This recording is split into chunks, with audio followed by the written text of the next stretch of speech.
The Mockery, the crystalline observation deck of Station Zephyr 9, floated silently in the void between star systems, its transparent walls offering an unobstructed view of the cosmos.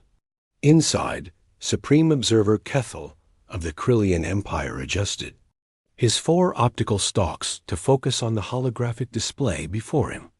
For 300 cycles, his species had monitored the primitive world the locals called Earth, and what he saw continued to amuse him. Humans were such fascinating creatures in their futility. They possessed just enough intelligence to venture beyond their home world, establishing a small colony on their neighboring red planet, yet remained centuries behind true galactic civilizations.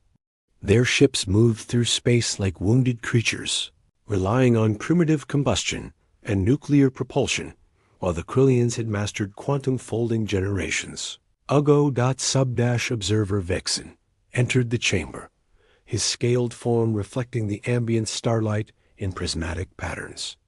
The data streams from Earth showed increased activity around their Mars colony, and Vexen's tendrils writhed with barely contained excitement. Supreme Observer, the humans have completed another supply run to their Mars settlement. Shall we proceed with the collection protocol? Kethel considered this, his mind processing thousands of variables in moments. The Krillian Empire had built its reputation on the Grand Arena, where species from across the galaxy were tested, evaluated, and ultimately judged. Those who proved worthy joined the Empire as vassals. Those who failed became entertainment, their struggles broadcast across 1,000 worlds. No species had ever challenged this system, for the Krillians possessed technology that could render entire solar systems uninhabitable with a single command. Yes, Kethel decided, his voice resonating through harmonic chambers in his throat. Take 30 of their colonists. Select a variety of ages and physical conditions. We shall see if these humans possess any qualities worth preserving, though I suspect they will provide nothing more than a few cycles of amusement for our citizens.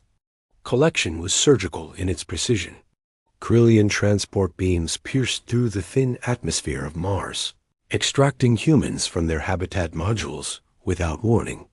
Scientists, engineers, farmers, and even families with children found themselves suddenly transported into containment. Cells aboard the massive Krillian processor ship.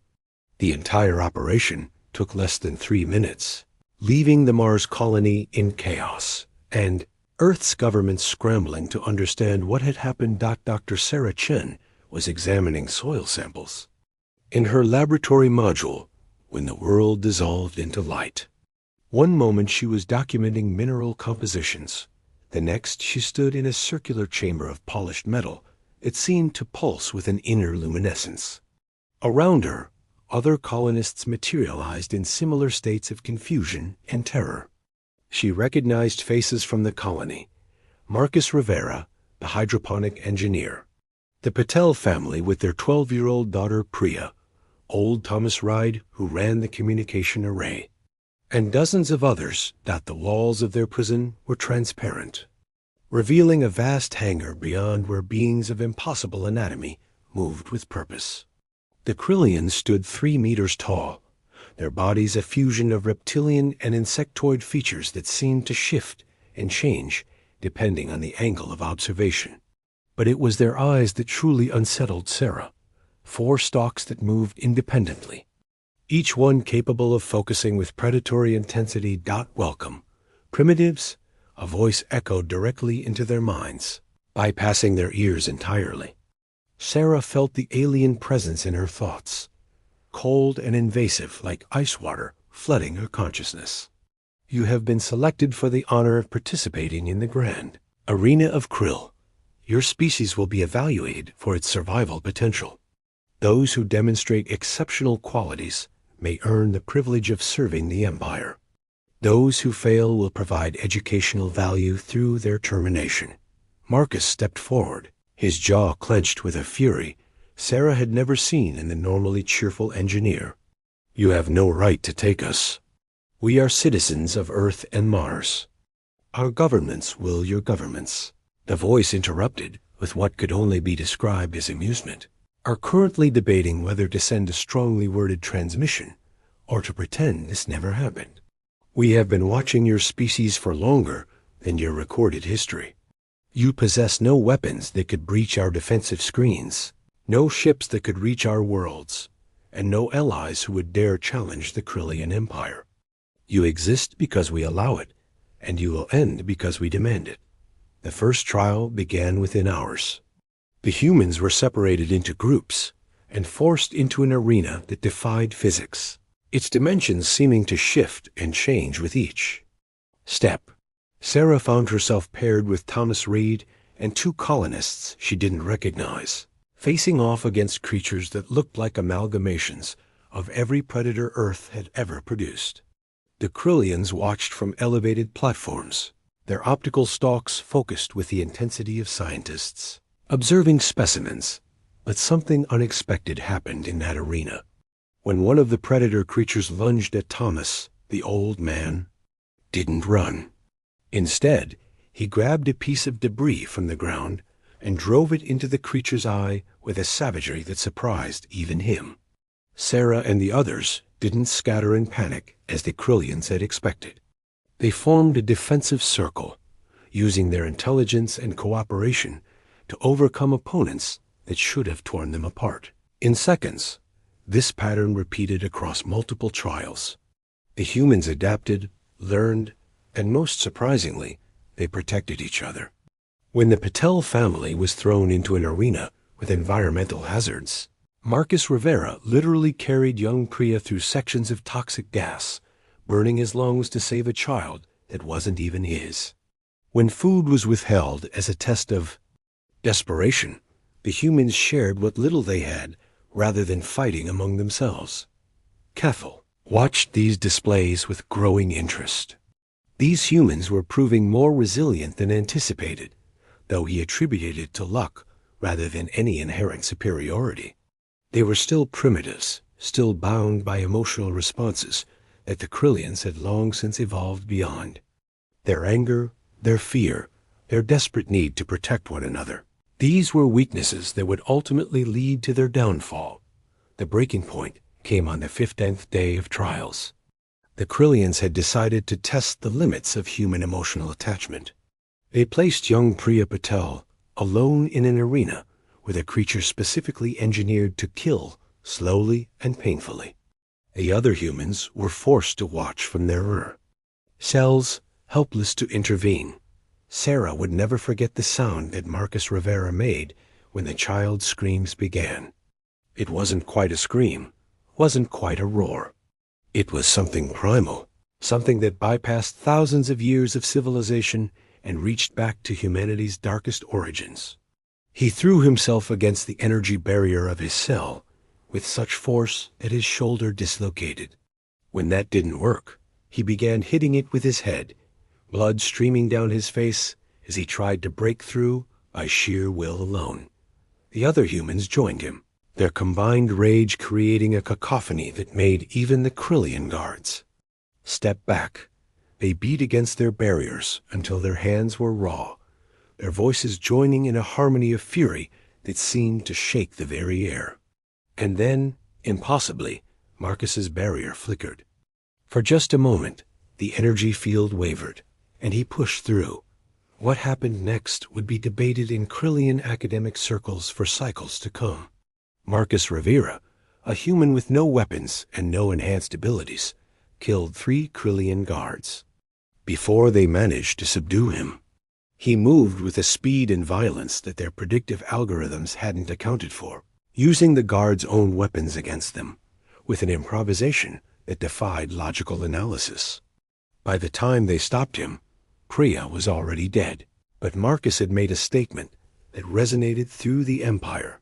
Humans were capable of something the Krillians had never encountered before. Rage so pure could override self-preservation. So focused it could turn a peaceful engineer into a killing machine. This wasn't the calculated aggression of a predator or the desperate flailing of prey. This was something else entirely, something that made even Kethel reassess his initial evaluation. But hubris is a universal constant, and the Krillians had been supreme for too long to truly understand the warning signs. When Earth finally responded to the abduction, sending a transmission demanding the immediate return of their people, Kethel laughed. The humans threatened consequences if their colonists weren't returned within one solar rotation. They spoke of retribution and justice, as if they had any power to enforce such concepts against the Krillian Empire. Return to your little world. Kethel broadcast back, his message reaching every human receiver simultaneously. Mourn your lost, colonists, and be grateful we don't take more. You have seen what we are capable of. Your rage, while entertaining, is ultimately impotent against our superiority. We are the apex of galactic civilization. You are barely evolved primates playing with nuclear fires. Do not test us further, or we will demonstrate the true meaning of extinction. The transmission from Earth that followed was just 2 words, spoken by a woman whose voice carried a cold certainty that should have chilled Kethal to his core. We're coming. Asterisk. The reckoning 6 months passed in silence. The Krillians continued their gladiatorial games with the captured humans, though the entertainment value had diminished considerably. The remaining colonists had become increasingly difficult to break, their shared trauma forging them into something harder than the Empire had anticipated. Sarah Chun had become their unofficial leader, organizing resistance in small ways that frustrated their captors. They refused to fight each other, forcing the Krillians to use other species in the arena. They shared information in languages the universal translators couldn't properly parse, mixing Earth's dozens of tongues into a coded communication system. Kethel had grown bored with the human exhibition and was preparing to have them terminated. When Sub-Observer Vexen burst into his meditation chamber, his scales flickering through colors of extreme agitation. Supreme Observer, we have detected an anomaly in the outer sensor grid. Multiple quantum signatures appearing and disappearing at random intervals. Kethel's optical stalks swiveled to focus on his subordinate. System malfunction. Our technology is beyond anything these primitives could interfere with. Run a diagnostic and recalibrate.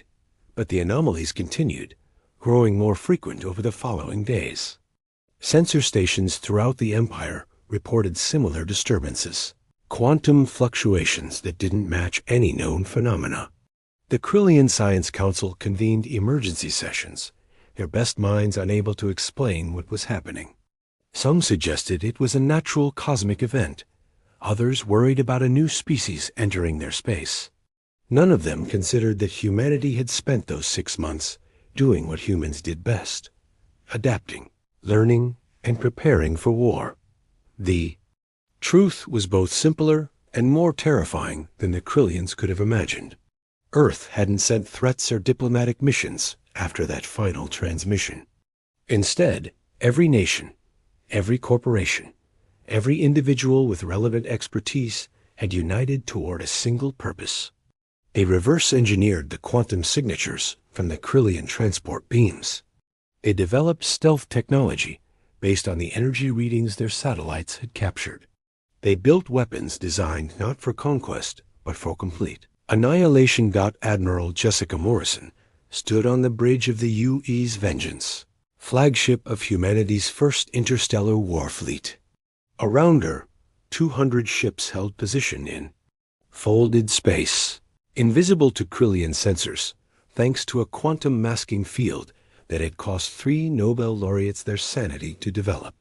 The ships weren't pretty, weren't even particularly advanced by galactic standards.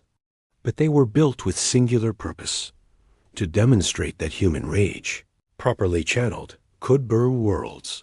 All vessels report ready? Admiral, Commander David Park announced, his voice steady despite the magnitude of what they were about to do. Operation Wildfire is prepared to commence on your order.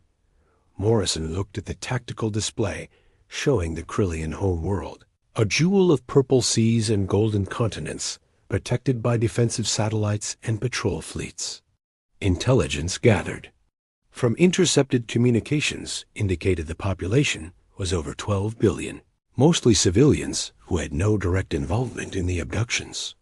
She felt the weight of that number, but then she remembered the video transmitted from the arena, remembered Priya Patel's screams, and the laughter of the watching Krillians. Target all military installations and government centers, she ordered. Broadcast the evacuation notice on all frequencies. They have 1 hour. The message that flooded Krillian communication channels was simple and direct. This is Admiral Morrison of the United Earth Fleet. Your empire has committed acts of war against humanity. You have murdered our children for entertainment. You have 1 hour to evacuate all military and government facilities.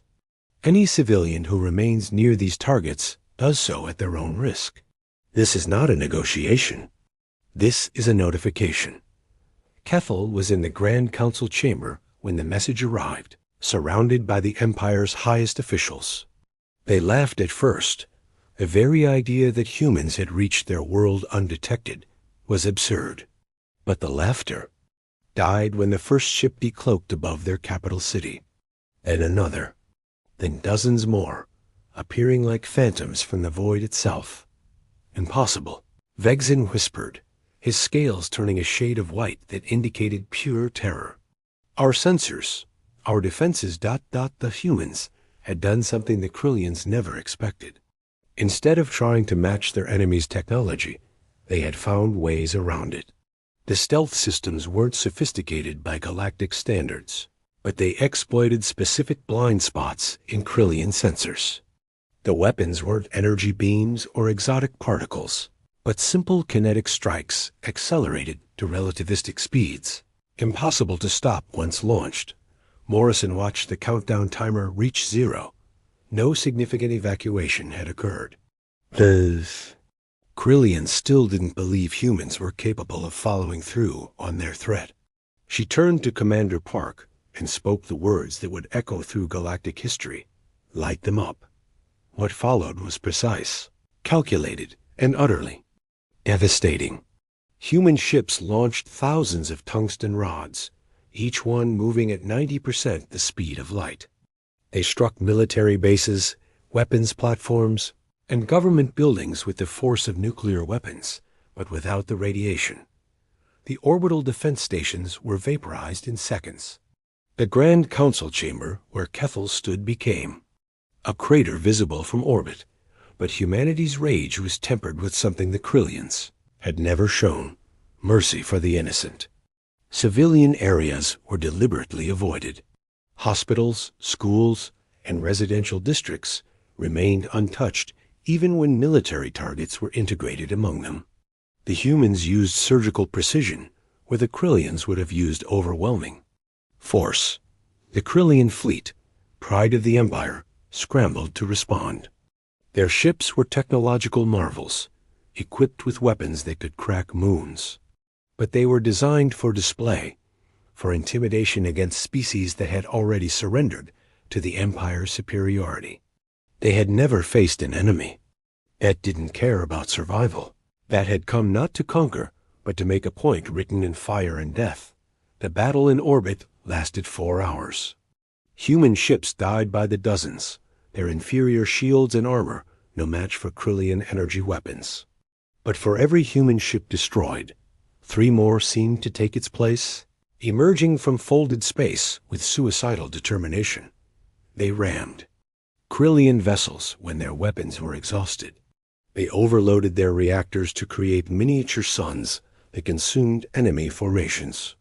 They fought with a fury that transcended logic or strategy. Observer Vexen, one of the few senior officials to survive the initial bombardment, managed to establish communication with the human flagship. Please, he begged, his image flickering on Morrison's display. We surrender. The Empire yields. Stop this madness. Morrison's expression remained stone. Return our people. All of them. Including the bodies of those you murdered. God, yes, yes. Vexen's optical stalks drooped in submission. They are being transported to your ships now. Please, no more. Sarah Chun materialized on the bridge of the Vengeance moments later, along with the 17 surviving colonists. She was thin, scarred, and her eyes held a darkness that hadn't been there before. But she was alive. Morrison embraced her briefly, then turned back to the display where Vigzin waited. "Now you understand," Morrison said, her voice carrying to every Krillian receiver across their burning world. Human rage isn't impotent. It isn't entertaining. It's patient, calculated, and when provoked by the murder of our children, it's extinction level. Your empire ends today. You will dissolve your military, free all species held in your arenas, and never again venture beyond your home system. Any Krillian ship detected outside your borders will be destroyed without warning. You can't. Vigzin started, then stopped as another human fleet decloaked, this one 3 times the size of the first. Behind Morrison, representatives from 43 species appeared on screen, all former victims of the Krillian arena who had allied with humanity for this moment. "We can," Morrison corrected, "and we will. The galaxy has a new protector now. Not an empire built on superiority and entertainment, but an alliance built on mutual defense and shared rage against those who would prey on the innocent. Your choice is simple. Accept these terms or face complete annihilation. You have 1 minute to decide." The Krillian home world burned for 3 days, not from human weapons, but from the civil unrest that followed their government's capitulation. The empire that had stood for 1,000 cycles collapsed in hours, brought low not by superior technology, but by underestimating the power of human emotion. The gladiatorial arenas were destroyed, their victims freed to return to their worlds, with stories of how a species barely out of their stellar cradle had done what no one thought possible. In the aftermath, as humanity helped coordinate the largest refugee and repatriation effort in galactic history, other species began to understand what made humans unique. It wasn't their technology, which remained primitive by most standards. It wasn't their physical prowess or mental superiority. It was their capacity to transform emotion into action, to channel rage into purpose, and to stand unflinching against any force that threatened those they protected. Sarah Chun stood in the observation deck of the Vengeance, watching the last Krillian military vessel being decommissioned. The empire that had taken her, tortured her, and murdered children for sport was gone. But the cost weighed on her, the thousands of human lives lost in the assault, the moral burden of destroying an entire civilization's way of life. Admiral Morrison joined her at the window. "Go remember this," she said quietly. "Every species in the galaxy will know what happens when you push humanity too far." Sarah nodded, her reflection in the transparent aluminum showing eyes that had seen too much. "They thought our rage made us weak. They never understood it's what makes us strong. When everything else fails, when logic says surrender and survival says run, rage says stand and fight. It's not noble or evolved, but sometimes it's necessary." The 2 women stood in silence, watching the stars, knowing that humanity had crossed a threshold from which there was no return. They were no longer the naive species, playing with nuclear fires. They were the species that had burned a galactic empire to ash and emerged from the flames as something new, protectors, warriors, and a warning to any who would threaten the innocent. Age of human expansion had begun, not through conquest, but through a simple message broadcast to every corner of the galaxy. We are humanity. We protect those who cannot protect themselves. We offer friendship to those who seek peace. But to those who prey on the weak, who murder children for entertainment, who mock our rage as impotence, remember the Krillian Empire. Remember how their world burned. And know that we're always watching, always ready, and always willing to demonstrate once again that human rage, properly motivated, can reduce worlds to ash, asterisk.